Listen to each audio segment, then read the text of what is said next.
हमारा सबसे पहला उद्देश्य ये था कि गठबंधन नहीं हो, उसमें हम विजयी रहे और गठबंधन नहीं हुआ। हो सकता है कि बाप ने कोई ऐसा दबाव बनाया हो। आलाकमान का ज़्यादा कोई नेता यहाँ दिखा नहीं 84 में।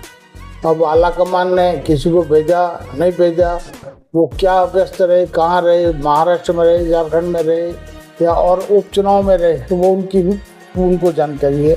अमरपुर जिले में जो भी कांग्रेसी थे सब एकजुट होकर के, किसी ने कोई भितरघात नहीं किया, किसी ने बाकी प्रत्याशी नहीं बनाया।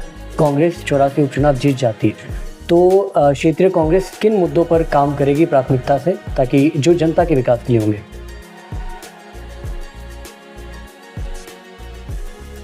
नमस्कार, आप देख रहे हैं कट टू कट लाइव और आपके साथ मैं सौरभ दुबे। 84 विधानसभा उपचुनाव का रण अब खत्म हो चुका है। सबको इंतजार है 23 तारीख का मतगणना के दिन का, ताकि नतीजों का ऐलान हो पाए। इसी बीच कट टू कट लाइव अपनी खास पेशकश 84 के चाणक्य चला रहा है, जिसके तहत हम तमाम पार्टियों के दिग्गज नेताओं से, उम्मीदवारों से, प्रत्याशियों से बात करके समझने की कोशिश कर रहे हैं कि इस उपचुनाव में क्या मसले रहे, क्या परेशानियां रही, क्या समस्याएं थी और किस रणनीति के तहत ये तमाम दिग्गज नेताओं ने काम किया और इस नतीजों से ये क्या उम्मीद रखते हैं। इसके लिए हमारे पास सबसे पहले मौजूद है कांग्रेस के जिला अध्यक्ष वल्लभ राम पाटीदार जी। आपका सर सबसे पहले बहुत बहुत स्वागत है कट टू कट लाइव पे। मेरा सीधा पहला सवाल ये होगा कि क्या लगता है कैसे नतीजे आने वाले हैं? 84 उपचुनाव में वैसे प्रमुख 3 पार्टियां चुनाव मैदान में हैं। निर्दलीय कुल मिला करके 10 प्रत्याशी, लेकिन कंपटीशन 3 में है। हमारा सबसे पहला उद्देश्य यह था कि गठबंधन नहीं हो, उसमें हम विजयी रहे और गठबंधन नहीं हुआ। दूसरा यह था कि किसी युवा उम्मीदवार को प्रत्याशी बनाया जाए, उसमें भी हम विजयी रहे, युवा प्रत्याशी को पार्टी ने टिकट दिया, दोनों जगह हम विजयी हैं। रही बात चुनाव की, प्रत्येक व्यक्ति चुनाव में ये कहता है कि मैं जीतूंगा, तो 10 तो जीत नहीं सकते, एक जीतेगा। लेकिन हम ये कह सकते हैं कि हमने जो मेहनत की है, और डूंगरपुर जिले में जो भी कांग्रेसी थे सब एकजुट होकर के, किसी ने कोई भितरघात नहीं किया, किसी ने बाकी प्रत्याशी नहीं बनाया। इसलिए हमको पूर्ण आशा है कि कांग्रेस की बार विजय होगी। गठबंधन को लेकर मैं आगे फिर सवाल एक करूंगा, लेकिन अभी मेरा फिलहाल सवाल है कि महेश राउत को लेकर कैसा रिस्पांस मिल रहा था जब आपने चुनाव प्रचार किए? महेश राउत का रिस्पांस नहीं है, हाथ के चुनाव चिन्ह का रिस्पांस है। मैं चुनाव, हमारा प्रत्याशी था, युवा प्रत्याशी था, उसकी अच्छी पकड़ थी क्षेत्र में, और वो भी एक छात्र संघ नेता उदयपुर सुखाड़ा यूनिवर्सिटी से निकला हुआ है।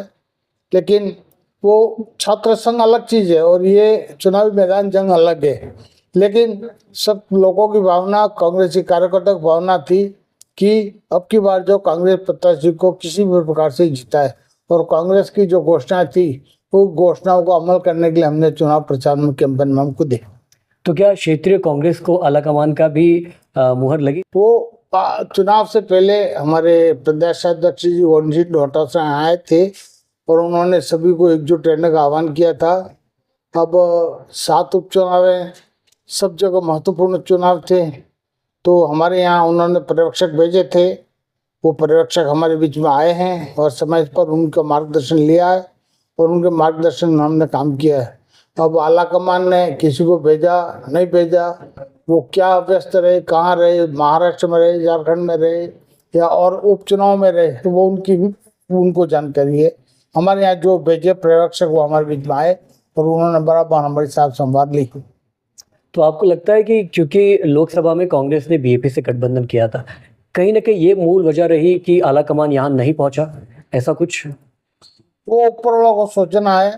हो सकता है कि बाप ने कोई ऐसा दबाव बनाया हो, लेकिन हमारे यहाँ कांग्रेस एकजुट थी और हमने बाप से भी मुकाबला करने की कोशिश की, और सत्तारूढ़ पार्टी जिन्होंने हर प्रकार से अपने पद का दुरुपयोग किया, सत्ता का दुरुपयोग किया और जीतने का प्रयास किए, तो उनके पास सत्ता थी और हमारे पास नहीं सत्ता होते भी हमारी कांग्रेस एकजुट रही। सबसे बड़ी हमारी उपलब्धि ये है।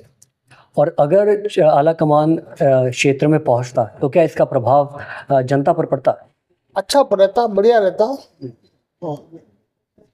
चलिए अब सीधा आखिरी सवाल की तरफ बढ़ते हैं। अगर कांग्रेस 84 उपचुनाव जीत जाती तो तो क्षेत्रीय कांग्रेस किन मुद्दों पर काम करेगी प्राथमिकता से, ताकि जो जनता के विकास के लिए होंगे मुख्य दो मुद्दे? जो हमारे राजस्थान सरकार में पूर्ववर्ती सरकार में जो हमारी योजना थी, उन योजनाओं को क्रियान्वित करने के लिए हम प्रयत्नशील रहेंगे। और हम चाहते हैं कि सरकार तो हमारी बन नहीं सकती है किसी भी कीमत पर, लेकिन हम विरोध में रह करके भी हम सत्तारूढ़ पार्टी का घेराव करेंगे और हमारी जो भी समस्या है उसको पूरा करने में प्रयत्न करेंगे। शुक्रिया हमसे बात करने के लिए। हमारे साथ मौजूद थे वल्लभ पाटीदार जी, जिन्होंने कांग्रेस की रणनीति विधानसभा उपचुनाव में जो 84 में थी उसको एकदम तफसील से बयां किया। इसी तरह हम लगातार कट टू कट लाइव 84 के चाणक्य की इस पेशकश में और भी नेताओं उम्मीदवारों से मिलेंगे और समझने की कोशिश करेंगे कि आखिर 84 का रण असली बुनियाद किन मुद्दों पे लड़ा गया है। ऐसे ही देखते रहिए चुनावी अपडेट के लिए। नमस्कार।